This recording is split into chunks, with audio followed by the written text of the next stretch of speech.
A biker finds a sketchbook tossed behind a dumpster. Inside aren't random drawings, but precise portraits of every man in the club, marked with scars, habits, and details no outsider should know. Even stranger, they're drawn as protectors. Whoever made this wasn't admiring them. She was asking for help. Mick had been taking out the trash for 40 years, first at his old man's garage, then at the factory, and now at the clubhouse. It wasn't glamorous, but someone had to do it. On this particular Tuesday afternoon, the sun was cutting through the alley behind the Black Hounds headquarters, making the greasy pavement shimmer like oil on water. He almost missed it. The sketchbook was wedged between a crushed beer can and a pile of cardboard boxes, its black cover barely visible against the shadow of the dumpster.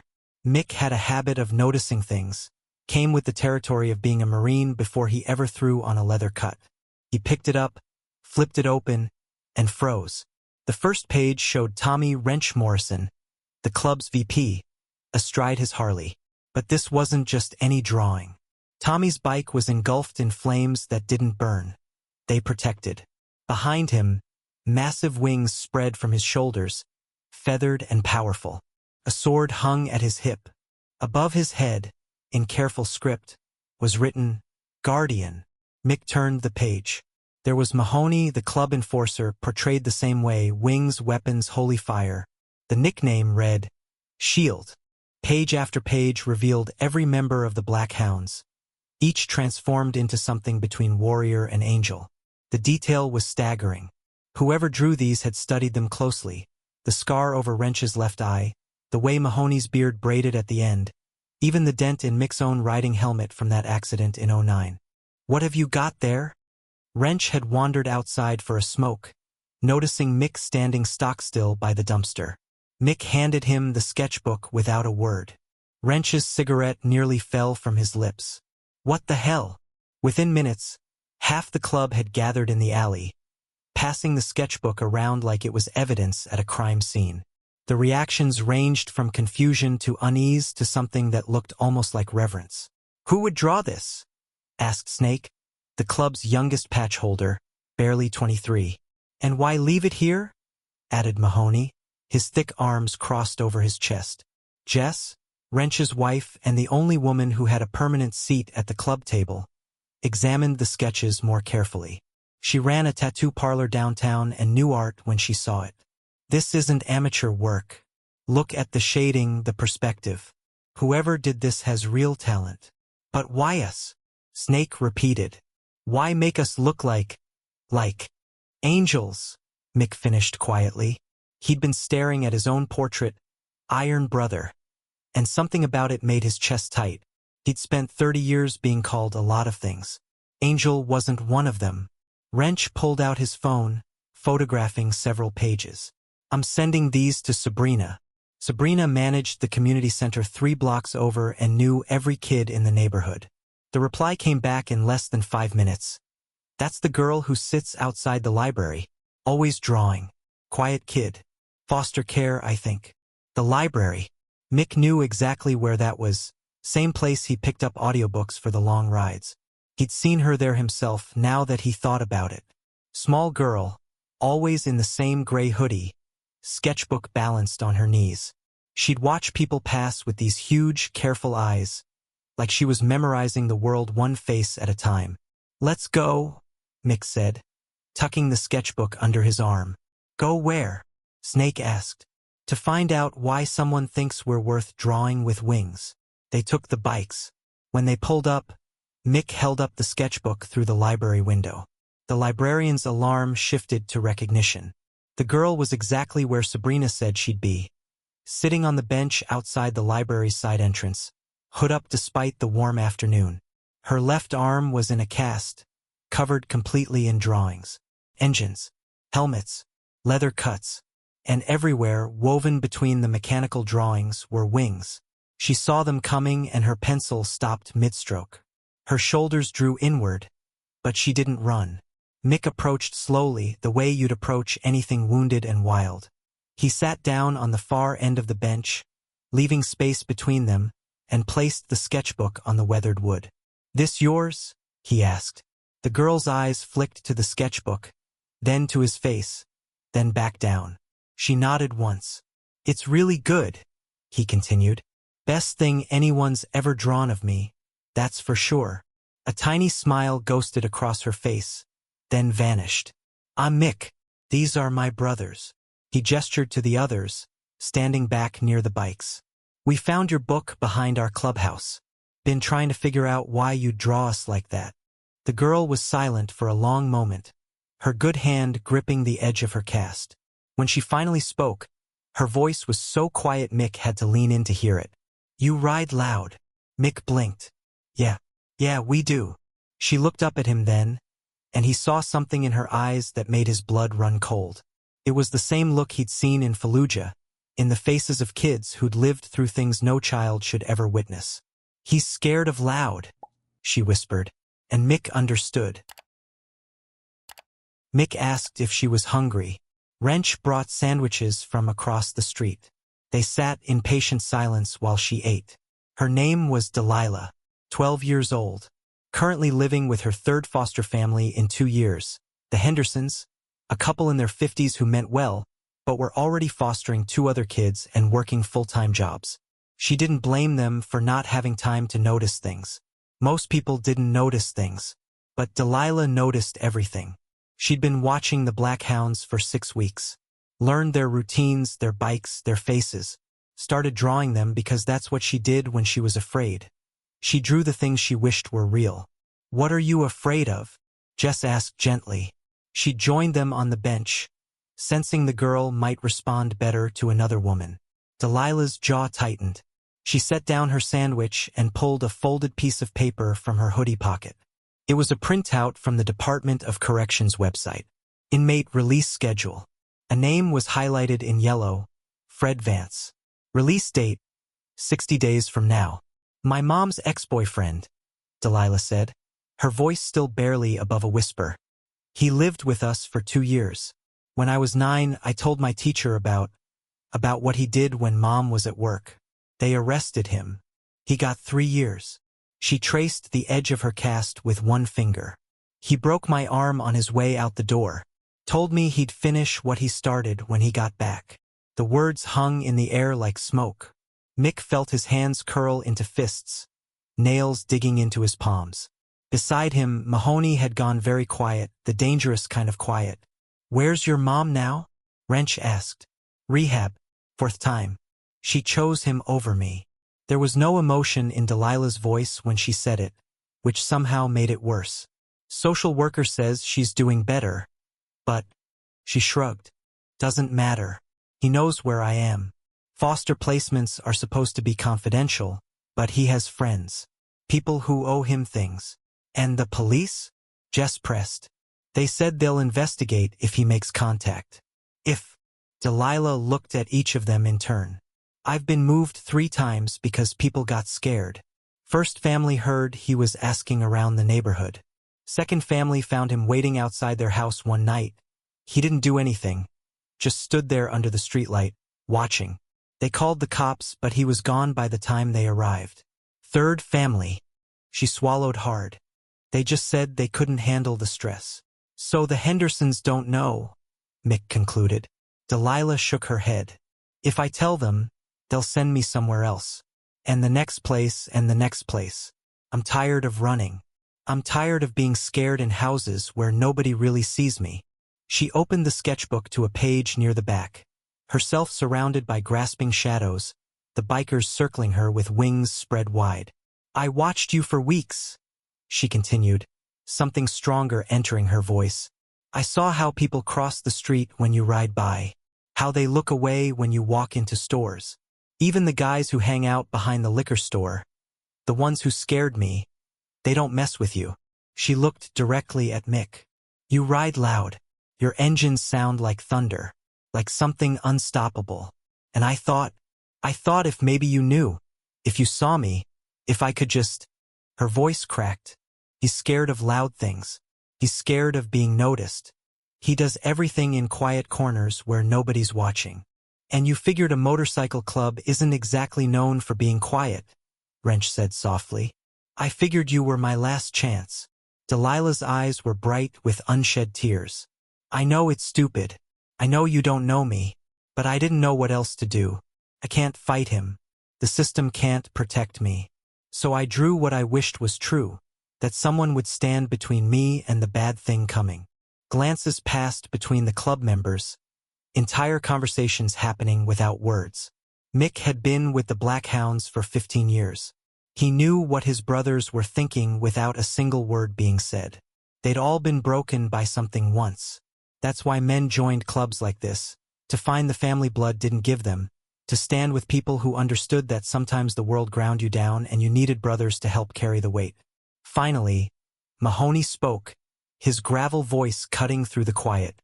What do you need, kid? Delilah looked surprised, like she'd expected rejection or pity or promises nobody could keep. I need to not be alone when he comes. I need people who won't run. She gestured helplessly. I need loud. Mick picked up the sketchbook, looking at his own portrait again. Iron brother. Maybe she saw something in them they'd forgotten they had. How are you with custom paint jobs? He asked. Delilah blinked, confused by the change in subject. What? We need someone to design decals for the bikes. Someone with actual talent instead of Mahoney's nephew, who can barely draw stick figures. He looked at her seriously. It's paid work. Cash under the table until we sort out the legal stuff. Room at the clubhouse if you need it. We've got a storage area we've been meaning to convert anyway. You're offering me a job? Delilah's voice was incredulous. We're offering you a place, Jess corrected. The job comes with it. Think of it as an exchange. You make us look good, we make sure you're safe. Deal? Delilah stared at them. This circle of leather-clad bikers who'd somehow become exactly what she'd drawn them to be. Deal, she whispered. Delilah smiled, and this time it reached her eyes. The dusty space transformed over 3 days. White walls, a second-hand desk from the thrift store, proper lighting rigged up by Snake who'd worked as an electrician before the club. Delilah moved in on a Saturday with everything she owned fitting into 2 garbage bags and a backpack. The Hendersons signed the guardianship papers without resistance. Delilah settled in like she'd been waiting her whole life for a place that felt solid. She converted the desk into a workstation, covering it with pencils, markers, and the tablet Jess had given her from the tattoo shop's old equipment. Within a week, she'd designed 3 custom tank decals that Wrench immediately ordered into production. But it was the mural that really announced her presence. Mick found her one morning at dawn, standing on a ladder in the main room, sketching directly onto the wall in chalk. By afternoon, she'd convinced him to let her paint it. By evening, the entire club had gathered to watch her work. The mural showed their fallen brother, Jimmy Ghost Martinez, who'd gone down in a highway accident 2 years prior. But Delilah hadn't just copied a photo. She'd painted him mid-ride, his bike tilting into a curve, and behind him, rendered in silver and gold, were all the brothers he'd left behind, watching over him, their hands raised not in goodbye but in salute. At the bottom, in elegant script, she'd written his road name and the club motto, Ride Forever. Mahoney cried openly. The others stood silent, several wiping their own eyes. How did you know? He asked Delilah, his voice thick. You never met Ghost. I listened, she said simply. You all talk about him like he's still here, so I painted him that way. She became part of the rhythm after that. Mornings, Mick tutored her in math at the bar counter while the coffee brewed. Afternoons, she worked on designs or attended online classes for her homeschool program. Evenings, she'd sit in the garage watching the brothers work on bikes, sketching their hands as they adjusted chains and torqued bolts. Jess brought her to the tattoo parlor twice a week, teaching her about ink and skin and the responsibility of permanent art. Delilah laughed at Wrench's terrible jokes. She learned to play pool from Snake, who let her win exactly twice before deciding she'd earned real competition. She started talking more, her voice growing stronger, filling the space around her instead of disappearing into it. 43 days after she'd moved in, Delilah stayed late at Jess's shop, working on a design for a client's sleeve. Jess drove her back to the clubhouse around 9, pulling up to find only 3 bikes in the lot. Quiet night. Most of the brothers were at a rally 2 towns over. You good? Jess asked, watching Delilah gather her sketchbook. Always am here, Delilah replied, and she meant it. 20 minutes after Jess left, Delilah's phone rang. Unknown number. Against Mick's warnings, she answered. Heavy breathing. Then a voice she'd spent 3 years trying to forget. Hey there, little artist. Heard you've been busy. The phone slipped from her hand, clattering on the concrete floor. Fred Vance. But he wasn't supposed to be out yet. 17 days early. Good behavior, the voice on the phone had said. Good behavior. Got out this morning, he continued, and she realized the call was on speaker. Her phone face up on the ground, his voice filling the garage. Thought I'd swing by the Henderson place. Surprise you. But guess what? You're not there anymore. They said you moved in with family friends. Now what family friends would those be? I'm real curious about these new friends of yours. About where my girl's been sleeping. I'm not your girl, she whispered to the empty garage. What was that? Speak up. You always were too quiet. Gonna have to fix that when we... She grabbed the phone and ended the call, hands shaking so badly she nearly dropped it again. Her breath came in short gasps. The walls felt like they were closing in, and suddenly the clubhouse, her safe place, her sanctuary, felt like a trap. He knew. Somehow he knew she wasn't at the Hendersons anymore. Which meant he was looking. Which meant he'd find her. Delilah ran. She didn't think. Didn't plan. Just burst out the side door and sprinted down the alley. Her mind was static and panic, the old instinct to flee overwhelming everything else. She made it 2 blocks before her lungs screamed and her legs gave out. She collapsed against a chain-link fence, gasping, tears streaming down her face. Her phone buzzed. Text message. Unknown number. Can't run forever, little artist. See you soon. Attached was a photo, the clubhouse, taken from across the street. Taken tonight. He was here. He'd found her. He was watching. Delilah forced herself to breathe, forced herself to think through the terror. She pulled up Mick's contact with trembling fingers and pressed call. He answered on the second ring, rally music loud in the background. Delilah? What's wrong? He found the house, she gasped. Mick, he called me. He's out early. He knows where I am. He's here, he's watching, Stay where you are. Tell me exactly where you are right now. She looked around, trying to orient herself. The fence. Behind the auto shop. The one with the yellow sign. Lock yourself in the phone booth on the corner. You see it. She did. Ancient thing that somehow still worked. 20 feet away. Get inside. Lock the door. Don't open it for anyone but me. We're 20 minutes out. Mick. We're coming, Delilah. All of us. He doesn't get to scare you anymore. You hear me? She heard him. And underneath his words, she heard something else. Engines starting, lots of them. A chorus of thunder preparing to roll. Delilah ran to the phone booth and pulled the door shut, bracing it with her body. She pulled out her sketchbook with shaking hands and opened to a blank page. If she was going to wait, she needed something to do with the terror coursing through her veins. She began to draw. The sound reached her first, a distant rumble that grew into thunder, then into something that shook the glass walls of the phone booth. Delilah looked up from her frantic sketching. Headlights cut through the darkness, dozens of them. The entire Black Hounds Club, plus brothers from 2 neighboring charters, rolled down the street like an army. Mick's bike led the pack. He killed his engine at the phone booth. You're safe, he said through the glass. Come on out. Delilah's legs barely held her as she pushed open the door. Mick caught her elbow, steadying her, and she saw the rest of them. 30 bikes forming a protective circle in the street, engines still rumbling low like warning growls. Wrench was already on his phone with someone. Mahoney stood with his arms crossed, scanning the shadows like he was daring something to move. Lawyers filing an emergency restraining order tonight, Wrench called out. Judge owes me a favor. It'll be active within the hour. And if he shows up before then? Snake asked, cracking his knuckles. Then we document everything and let the cops handle it, Mick said firmly, though his jaw was tight. We do this smart. No one gives this piece of garbage an excuse to play victim.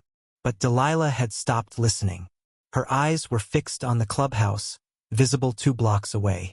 Something hot and fierce was building in her chest, burning away the fear. She'd run. Again. Just like always.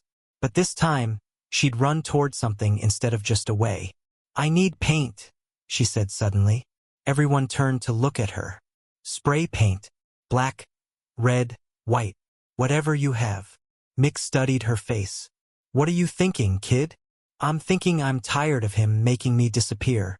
Her voice was stronger now, fed by anger instead of terror. I'm thinking he operates in shadows because he's counting on nobody seeing. So let's make sure everyone sees. 20 minutes later, Delilah stood in front of the clubhouse wall. For cans of spray paint at her feet and half the club watching from a respectful distance. Her hands had stopped shaking. The panic had crystallized into purpose. She started with his face, Fred Vance, drawn from memory in harsh black lines. No angel wings for this portrait. She surrounded him with barbed wire, the kind that cut and scarred, and she made sure every detail was recognizable. His weak chin, his cold eyes, the spider web tattoo on his neck that he thought made him look dangerous. Above his head, in letters 2 feet tall, not welcome here. Below, smaller but no less clear, we see you. We know who you are. Leave. She worked fast, muscle memory taking over, all those hours of practice channeling into this one defiant statement. When she finished, she stepped back, chest heaving, paint on her hands and probably in her hair. The wall had become a warning and a witness. This was her testimony in spray paint and fury. Well, Mahoney said quietly, that's one way to send a message. They didn't have to wait long. A silver sedan rolled slowly down the street just after midnight, slowing as it approached the clubhouse. Through the windshield, Delilah could see his face, older than she remembered, harder, but unmistakably him. Fred Vance, looking for the scared little girl he'd left behind 3 years ago. Instead, he found 30 motorcycles idling in formation, their riders standing like sentinels. And on the wall, impossible to miss under the streetlights, his own face stared back at him, wrapped in accusation and barbed wire. He stopped the car. For a long moment, nobody moved. Then Wrench stepped forward, phone in hand, camera recording. Fred Vance, there's a restraining order filed against you as of 1 hour ago. You're currently in violation by being within 500 feet of Delilah Reeves. The police have been notified and are en route. As if summoned, sirens wailed in the distance, growing closer. Fred's face contorted with rage. He threw open his car door, stepping out. You can't keep her from me. She's nothing. She's under our protection, Mick interrupted, his voice carrying the weight of absolute certainty. And you need to ask yourself if whatever you thought you'd accomplish here is worth what happens next. 2 patrol cars rounded the corner. The officers assessed the scene and moved quickly. Fred was in handcuffs within 3 minutes. Restraining order violation, the officer explained. He'd be held pending a hearing, possibly longer if the prosecutor pushed for it. As they loaded him into the patrol car, Fred looked past the officers, past the bikers, straight at Delilah, who stood on the clubhouse steps watching. His eyes promised violence, promised retribution. But Delilah didn't look away. She held his gaze until the car door slammed shut, until the vehicle pulled away, until the taillights disappeared around the corner. Then she walked calmly to Mick's bike, climbed onto the hood, and opened her sketchbook to the page she'd started in the phone booth. A girl with wings rising above flames. Protection wasn't something borrowed anymore. It was hers. She added the final details by flashlight. The girl's face, her own face, was set in determination, not fear. The wings weren't borrowed from angels or bikers. They were hers, earned through survival, drawn in her own hand. You okay? Jess asked, sitting beside her on the hood. Delilah considered the question. Fred was arrested, not gone. Tomorrow would bring new challenges. But tonight, she'd stood her ground. Yeah, she said finally. I think I am. The weeks that followed brought changes. Fred's parole was revoked due to the violation. The shelter downtown requested one of Delilah's pieces.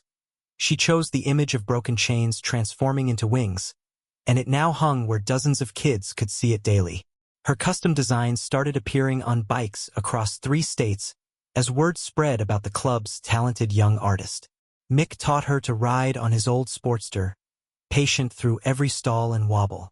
6 months later, she rode in her first club event, wearing a leather cut with club artist. First of her name embroidered across the back. She started a new project, protective gear for children. Helmets and pads covered in empowering designs. Warriors, heroes, symbols of strength. Gear that said you matter, you're worth protecting, you're stronger than you know. Her mother completed rehab and reached out. Delilah agreed to supervised visits, rebuilding trust slowly. But through it all, Delilah kept drawing.